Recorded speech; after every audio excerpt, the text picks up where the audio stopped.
The morning they came to measure the land, there were 43 goats standing on the roof of the old stone church, not beside it, not browsing the ivy that pressed against its north wall like a green hand laid flat against cold granite. On it, 3 of them balanced on the ridge beam with an ease that suggested they had been up there long enough to consider it their rightful address, and the rest were distributed across the slate in a loose arrangement that no architect had planned for and no congregation would have sanctioned. The county assessor stood at the edge of the property with his leather satchel and his brass measuring chain, and looked at those animals for a long time without speaking. His assistant looked at the assessor. The assessor looked at his clipboard.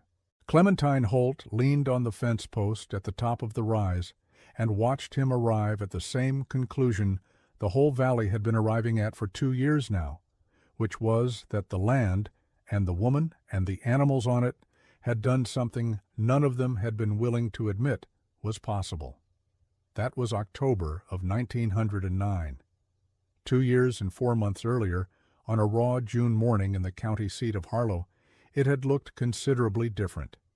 The courthouse steps were slick with last night's rain, and the broadsheets posted on the notice board near the door were curling at the corners, and Clementine Holt stood in front of the tax lien parcel list with a pencil stub, and no one standing beside her, because there was no one to stand beside her. She was 24 years old, dark-haired, narrow through the shoulders in a way that people had been mistaking for delicacy since she was 8, which was roughly the age at which she had stopped caring what people mistook. Her father's farm on the East Ridge had gone to her older brothers when he died, which was the custom, and the custom had not asked her opinion of it. She had $60 in a tobacco tin and no land, and a rented room above the milliner's shop in town, and she was reading a list of properties the county had taken for unpaid back taxes, and was about to be auctioned at whatever the market would bear, which in Harlow, in that particular year, was not much. Parcel 14 on the list was 65 acres on the far side of Kettle Creek, and the reason no one had bid on it in the prior 2 auctions was legible to anyone who had ever tried to walk it. The creek flooded the lower third every spring and left it boggy until August. The middle section was cloaked in a blackberry thicket so old and dense and thorned that a man with a brush hook could not cross it in a full working day. The upper rise had a stand of second-growth cedar that gave good shade and poor timber, and somewhere in the middle of all of it, half swallowed by 40 years of vegetative ambition, was a stone church that had served a small German congregation until the congregation moved away and the roof began to go, and no one could agree on who owned the building, and so everyone had agreed, without quite saying it aloud, to let the land eat it. The county wanted $11.40 in back taxes for all 65 acres.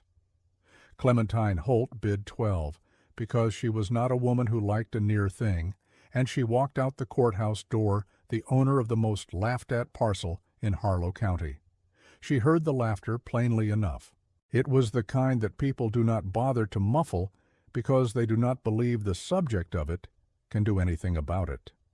Varney Scholes, who ran the feed and grain operation on Main Street and was the sort of man who wore his prosperity in the set of his jaw, said it first and said it loud enough for the courthouse steps to remember it. A young woman alone could not clear that land in 10 years, he said. A young woman alone could not get a crop out of that soil in 20. The drainage alone would eat up any profit before she got started, and the Blackberry was old enough to have its own opinions about being removed, and the whole transaction was the kind of thing that happened when someone with more sentiment than sense looked at a tax list and saw an adventure instead of a quagmire.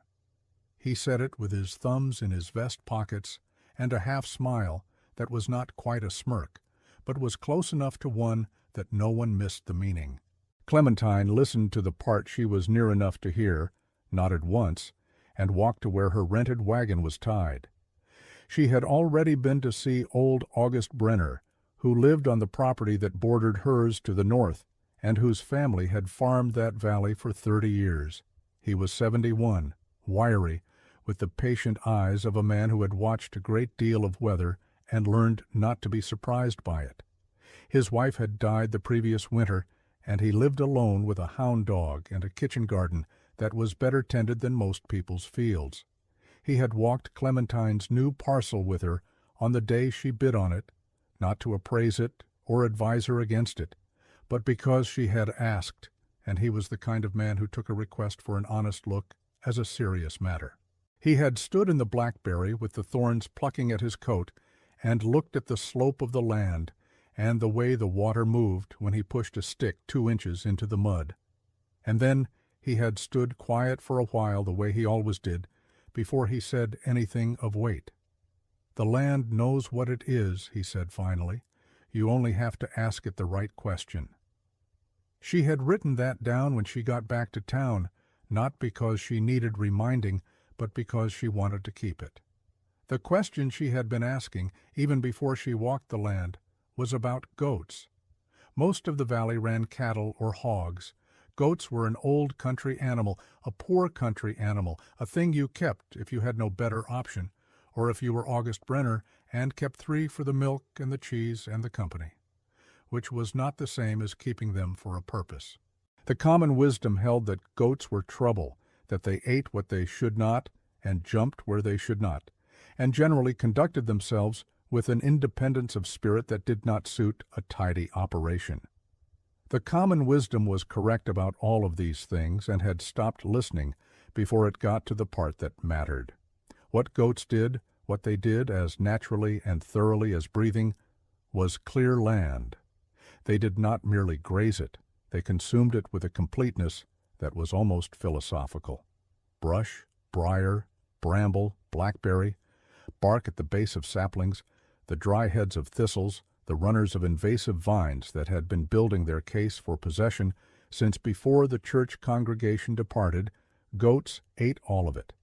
They ate it down to the root zone and then investigated the root zone. They ate it on slopes where a mower could not go and in thickets where a man could not push without bleeding. They ate cheerfully, constantly, and without any apparent awareness that they were performing a service. They thought they were simply eating.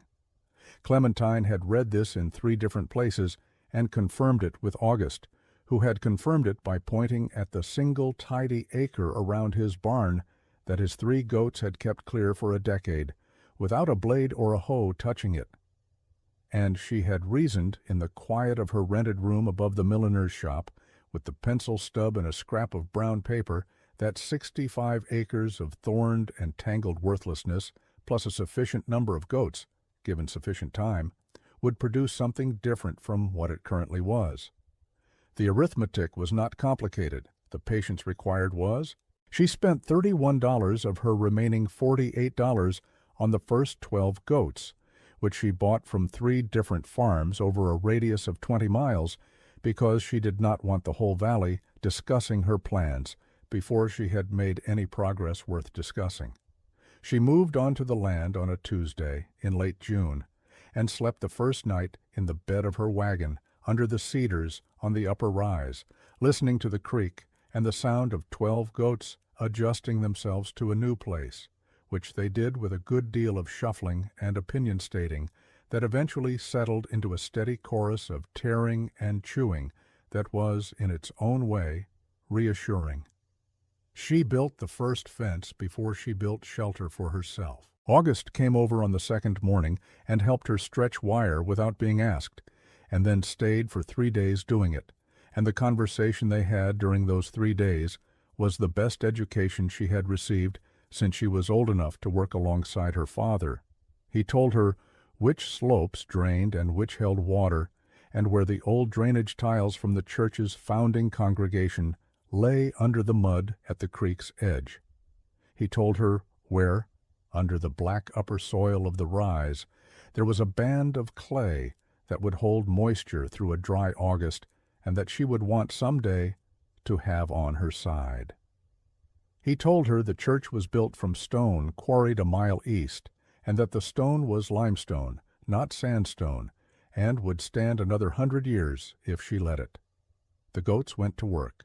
There is no adequate description of the focused, industrious, cheerful obliteration that a well-managed herd of goats applies to a blackberry thicket, except to say that it is the nearest thing to patient rightness that a farm can produce. By the end of July, the near third of the middle section was changed, not cleared, changed. The canes were eaten back to gray stubs. The runners were severed. The leaf canopy that had kept the ground beneath in permanent dimness was simply gone, and the light that fell through to the bare earth had the quality of something newly arrived, tentative, not sure yet if it was welcome. Clementine walked through it in the evenings and looked at what was being revealed, the shape of the slope, better than she had hoped. A seep spring she had not known was there, its water moving cold and clean, once the root mass that had dammed it was eaten away.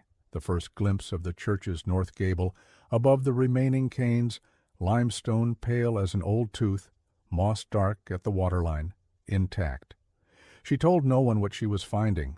This was a deliberate choice, and not an easy one, because discovery is a thing that wants company. But she had learned enough about Harlow to know that early evidence invites early opinion, and early opinion in that valley ran to the skeptical end of the scale. She kept it banked, a coal under ash, and went back to work. By late September she had 9 more goats, a total of 21, bought as she could afford them from the proceeds of milk she sold quietly to August, and to one household on the edge of town whose owner had a delicate stomach and had found that goat's milk sat easier than cows. This was Millicent Pryor, a widow of 55 who kept it to herself because she did not wish to be associated in the public mind with a creature that the public mind had not yet decided was respectable. Clementine did not mind the secrecy. The money was the same either way. The second fence line she built enclosed the section the goats had already eaten down, and she turned them into the next section of thicket, and they regarded the new expanse of bramble with what could only be read as satisfaction. Varney Scholes drove his trap past the gate on the road above the property on a Saturday in October, which was not the most direct route between anywhere and anywhere else, and therefore was a deliberate act. And he looked over the fence at the upper acreage and called down to Clementine, who was mending wire, that he was glad to see the property occupied, but that he hoped she had found a way to live on air and thorns, because that was all the land was likely to provide. He smiled as he said it. She looked up from the wire, pushed the hair from her face, and said she was getting on fine, thank you, and went back to the mending. He drove on. Being right is its own kind of reply, and she had not gotten there yet, and she knew it. Winter came hard that year, which is to say it came honestly, as winter does, and Clementine survived it in a structure that was 1/4 lumber and 3/4 stubbornness, with a stove that she fed through the coldest weeks on cedar splits from the upper rise. The goats wintered in a shed she built against the church's east wall, which provided them a stone-backed warmth that the cedar lumber alone could not have managed, and she discovered that the church interior, swept and shored and with the worst of the old roof patched with pine shakes, was drier and steadier than anything she could have built in that first season. She did not hold services in it. She stored hay. August came through ice, and all in February, with a crock of his wife's preserved pears and a jar of rendered lard, and they sat in the church doorway out of the wind, and he told her about the winter of 1887, and she told him what the seep spring had done when it froze, which was to slow to a thread, and then, when she cleared the last ice from around its lip, to surge back with a force that suggested it had been waiting. He said that some springs were like that they needed to know they were wanted. Then he was quiet for a while, and then he said, "You have done more here than I thought possible in 6 months." She received that in silence, which was the only right way to receive it. By May of the second year, the goats had opened approximately 30 acres of the middle section and all of the creek margin. The church stood fully visible for the first time in the memory of anyone still living in the valley, and it was a finer building than anyone had remembered or imagined. The limestone courses were true and tight, the arched windows empty of glass, but sound in their stonework, the wooden belfry gone, but its absence leaving a flat platform at the top of the tower that the goats had not yet figured out how to reach, though two of them were plainly studying the problem. The spring ran clear down a natural channel that emerged at the creek bank, and the grass that had come up in the wake of the cleared thicket was the deep, particular green of ground that has had compost laid on it by 40 years of fallen leaf and bird drop and the slow mulch of the brier's own body. Clementine had, by this point, 41 goats. She had also, in the prior month, received her first visitor who came not to look at the folly, but at the product. His name was Roland Dupree, and he ran the hotel kitchen in Harlow, and two others in the county seat 20 miles south. And he had heard, through Millicent Pryor's eventually loosened discretion, about the quality of the milk. He drove out on a Wednesday morning in a good coat that was wrong for the mud, and stood at the fence and watched the herd for a long time. And then he tasted the milk she brought him in a clean crock, and his expression changed the way the light changes when a cloud moves off the sun. He asked her the price, and she told him, and he said he would take all she could spare. Then he looked at the church and the cleared land and the goats moving through it, and he said quietly and to himself, more than to her, well. She asked him what he thought of the land. He said, "I think it is a remarkable thing, Miss Holt, what you have done here." She sold him 68 quarts at a fair price. That was not a low price, because she had earned the right to a fair price. And she watched his wagon back down the rutted track toward the road, and then she went to find the pencil stub and the brown paper.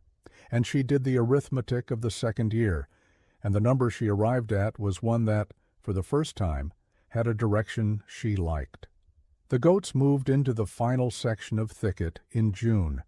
There were 47 of them by then, because a nanny named Gloriana, who had been the subject of significant admiration from a neighboring buck the previous autumn, had produced 6 kids in March, with the unhurried efficiency of someone who had been planning it all along, and all 6 thrived.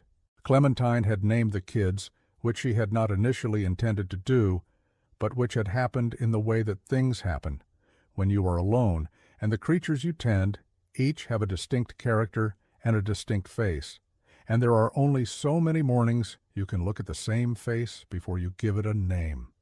She had also, without particularly meaning to, named every other animal in the herd, and she was aware that this was not the practice of a businesslike operation, and was also aware that she did not intend to change it. The child who attached herself to all of this was Ida Voss, who was 10 years old, the youngest daughter of a struggling family on the east side of the creek, whose farm had gone thin in a bad year, and who had begun appearing at the fence in early spring the way children appear at the edges of things that interest them, which is to say suddenly and without explanation. She did not ask permission to come closer. She simply came closer, day by day, until one morning she was on the right side of the fence and holding a kid named Balthazar, and explaining to him, with patient authority, the proper method of greeting a stranger. Clementine watched this and found she did not object. She gave Ida a task which was counting the animals each morning, and Ida performed it with the grave thoroughness of someone appointed to an office of consequence. It was Ida who noticed first that the count was off one morning in July. She came to the barn with the tally on her fingers and said there were 46 and there should be 47. Clementine went with her, and they walked the fence line until they found the gap, low on the north side where the ground had softened in a wet week, and a post had listed, and a space had opened that was sized, exactly, for a determined goat. The missing animal was Casper, a gray wether of strong convictions, found in the cedar stand on the upper rise, eating the low branches with an air of unconcerned independence. He was returned. The fence was mended. Ida reported the full count of 47 with the satisfaction of someone who had solved a matter of public importance. The summer was dry. This was not unusual for that valley, but the summer of 1909 was dry in a way that went past usual into the territory of meaning. The creek dropped to its lowest since '94. The farms that ran cattle found their pastures burning off to brown by mid-July. The corn on the valley floor came up short and went still shorter in the heat. Varney Scholes, who had a secondary operation in grains and hay alongside his feed business, had bought heavily in expectation of the market that a bad crop year would produce, and in a normal bad year, that would have been shrewd. But this bad year had a complication that he had not accounted for. Because of the seep spring. The spring on Clementine's land, the one she had cleared and channeled in the first season, ran from a source that sat above the water table, fed by the Cedar Ridge, and it was a steady source, not a rain-fed one, and it did not drop when the summer baked the valley. The grass that had come up in the wake of the goats' work, grass on cleared, composted, aerated ground, not on the thin-soiled, sun-hardened valley floor, stayed green a full month past when every other pasture in the county went to dust. The goats ate and gave milk through August and into September without a break in production that anyone could have predicted who had not spent 2 years watching what happens when you ask land the right question. Clementine did not raise her prices when the valley dried out. This was the moment when she could have, and the fact that she did not was the thing that people would talk about long after they had forgotten the details of the goats and the church and the thicket. Roland Dupree came to her in early August in a state of professional relief and asked if he could increase his order. She said yes at the same price. Millicent Pryor asked for an extra 2 quarts a week. She agreed. 3 families on the Valley Road who had never bought from her before sent someone to the gate to ask, tentatively, whether she had any to spare. She had some to spare, and she gave them a fair price. And she did not make them ask twice. Hunger changes a town. The hot, dry August of 1909 changed Harlow not all at once, but in the way that a tipped pitcher changes, slowly, then completely. By the 3rd week of August, the feed store was selling the last of its hay at prices that burned, and the families who had laughed at the woman on the tax sale land were quietly sending their children to the gate on Kettle Creek with clean crocks and whatever they had to pay. Varney Scholes came himself in the last week of August in his trap, with his thumbs in his vest pockets and his jaw set in a way that cost him something. He said he had heard she was selling milk. She said she was. He said he would like to discuss a standing arrangement. She said she was open to discussing it. He looked at the land, at the visible church, at the herd moving through what had been impenetrable thicket 2 years before. And his jaw shifted, and he said, "I'll admit I had not expected this." She said she was glad it had gone better than expected, and gave him a fair price, and shook his hand. And if there was anything in her face besides steadiness and practicality, she kept it there. It was August Brenner who finally said it aloud.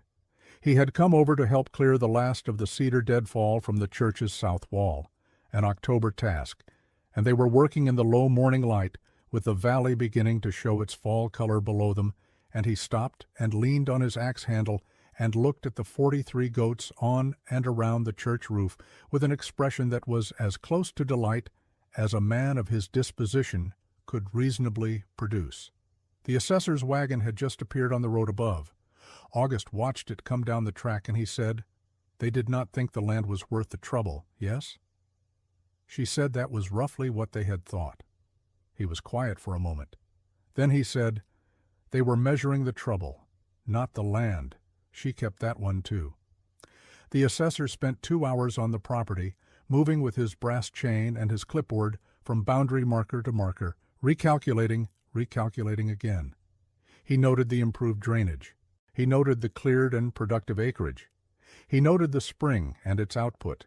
He noted the structure, meaning the church, which had been assessed at $0 for the prior 10 years on the grounds that it was a liability and a ruin, and which he now reassessed as a sound and substantial stone building in usable condition, which it was. He noted 43 goats in a working dairy configuration on cleared land that produced a documented commercial milk output.